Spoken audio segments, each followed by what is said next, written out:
Hello student, welcome to online classes. This is your chemistry class and now today we are study in chapter 2 acid base and salts. All acids and bases have common.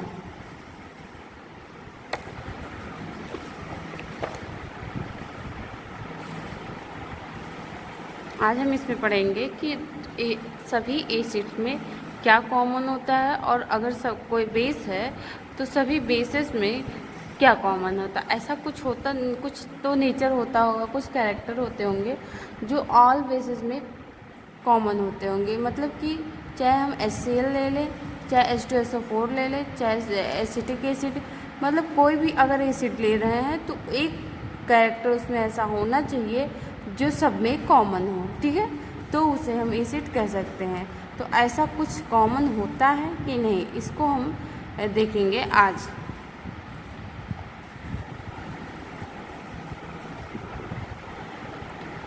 All acids have similar chemical properties. In section 2.1 में हम देख चुके हैं कि सभी acids के similar property होते हैं कुछ। What leads to this similarity in properties, ये सिमिलरिटी मतलब कैसे लीड की जाती है इसके बारे में बताया गया है। We saw in activity 2.3 that all acid generate hydrogen gas on reacting with metals, so hydrogen seems to be common to all acids. Activity 2.8 में दिया गया है कि कई टाइप्स के हम एसिड्स को लेते हैं, जैसे HCl हो गया, H2SO4 हो गया और HNO3 हो गया। ऐसे ही एसिटिक एसिड है और हम इस एल्कोहल ले लेते हैं, C2H5OH, ग्लूकोज ले लेते हैं। ये ढेर सारे ऑप्शंस हम रखते हैं और एक क्या करते हैं कि सॉल्यूशन बनाते हैं, ठीक है। तो उसमें जब 1 बाय 1 सॉल्यूशन को हम चेक करते हैं तो हम ये देखते हैं कि किससे लाइट बर्न हो रहा है। जो बल्ब है यहाँ पे देख रहे होंगे आप लोग इस डायग्राम में कि यहाँ पे क्या है कि ये कॉर्क लगा हुआ है, इसमें 2 नेल लगे हुए हैं, कीली, आयरन की, ठीक है। इससे एक 6 वोल्टेज की बैटरी को कनेक्ट कर दिया गया है और एक बल्ब लगा दिए, दिस इज स्विच, ठीक। ये बीकर है, इसमें सोल्यूशन है डाइल्यूटेड HCl, ठीक। Acid solution is in motor conduct electricity. तो यहाँ हम ये देखते हैं, ओवरऑल कहने का मतलब है कि इसमें हम ये चेक करते हैं कि जो सोल्यूशन है वो इलेक्ट्रिसिटी को कंडक्ट कर रहा है कि नहीं। तो हमने देखा कि जब हमने 1 बाय 1 सोल्यूशन इसमें डाला तो कुछ में इलेक्ट्रिसिटी को कंडक्ट किया और कुछ में नहीं किया। तो वो कौन कौन से पॉइंट्स हैं जिसमें इलेक्ट्रिसिटी को कंडक्ट नहीं करते हैं और वो कौन से पॉइंट्स हैं जिसमें कौन से सोल्यूशन है जिसमें इलेक्ट्रिसिटी को कंडक्ट करते हैं। तो ये क्या करता है, जो सोल्यूशन है वो जब HCl है, HNO3 है, H2SO4 है, CH3COOH है, ठीक है। तो इस सब को जो हम डिज़ोल्व करते हैं तो ये क्या होता है कि हम देखते हैं कि ये H+ और कैटायन और एनायन में ये आयोनाइज्ड हो जाते हैं, ये कह सकते हैं डिसोसिएट हो जाते हैं। तो इससे ये पता चलता है कि ये देखिए यहाँ पे acid contains H+ ion as a cation and anion such as Cl- in HCl, NO3- in HNO3, SO4 2- in H2SO4, CH3COO- in CH3COOH, ठीक है। Since the cation present in acid is this form, H+ के form में cation present हो सकता है और ये क्या होता है, ये सजेस्ट करता है कि ये दिस इज एसिड को सजेस्ट करता है, ठीक है। Which are responsible for their acidic property.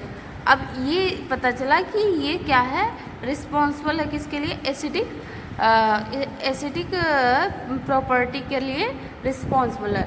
In short हम कह सकते हैं कि कोई भी एसिड अगर हम लेते हैं और जब उसे हम वाटर में डिज़ोल्व करते हैं तो वो डिसोसिएट होता है H+ और H+ एज अ कटायन और बाकी remaining part is as a anion के फॉर्म में वो डिसोसिएट हो जाता है। और अगर ऐसा कोई हम कम सोल्यूशन लें, वाटर लें, उसमें ऐसे कुछ वो डालें कि जिससे जैसे हमने ग्लूकोज ले लिया या अल्कोहल ले लिया, उसको जब हम वाटर में डिज़ोल्व करते हैं तो H+ के फॉर्म में नहीं देता है, तो हम ये कह सकते हैं कि वो एसिड नहीं है। ठीक है, तो हर वो कंपाउंड जिसमें H है वो एसिड नहीं होता है, सिर्फ वही कंपाउंड एसिड होते हैं जो वाटर में डिज़ोल्व करने पर क्या देते हैं, H+ आयन देते हैं। ठीक है, तो उसे हम कहते हैं एसिड। ठीक, जैसा कि हमने यहाँ पे मेंशन किया, all acid have common in common, तो सभी एसिड में ये कॉमन होता है। हम देखेंगे ये वाला पोर्शन सब। ठीक है, हर एसिड, चाहे हम HCl को वाटर में डिज़ोल्व करते हैं तब भी हमको H+ मिलता है, Cl-, ये डिफरेंट एनायन सबका डिफरेंट होता है। ठीक है, लेकिन कैटायन जो होता है सबका सेम होता है, यानी कि H+ सभी एसिड देते हैं जब भी हम एसिड को सॉल्यूशन में डिज़ोल्व करते हैं। यहाँ पे H2SO4 है, इसने भी H+ दिया है। ठीक है, कैटायन सेम। HNO3 में भी H+ है। आप देख सकते हैं कि जितने भी, अगर वो एसिड है तो वो ज़रूर H+ में डिज़ोल्व होगा। ये एक्वस सोल्यूशन है, इसको डिसोसिएट H+ CH3CO- हुआ, यानी कि ये सारे क्या हैं, ऑल दिस एसिड।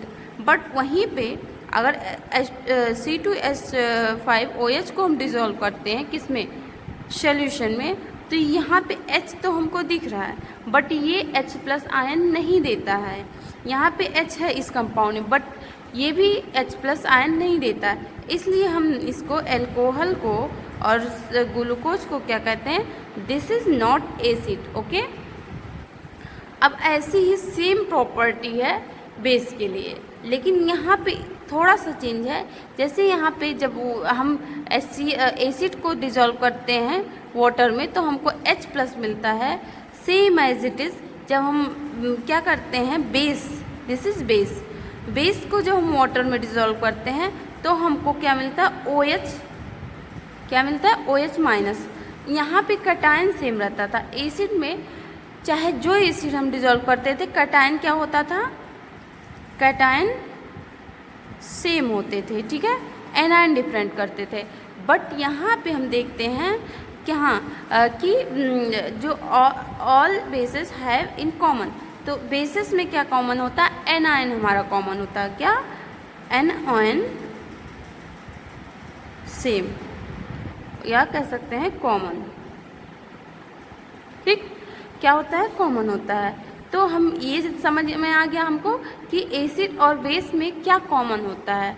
क्या, तो चाहे हम जो बेस ले लें, चाहे हम जो एसिड ले लें, कि जब हम उसको क्या करते हैं, अगर हम किसी कंपाउंड को डिज़ोल्व कर रहे हैं किसमें, वाटर में, तो यदि ऐसा होता है कि वो क्या दे दे, H+ में H+ में डिसोसिएट हो जाए तो उसे हम एसिड कहते हैं।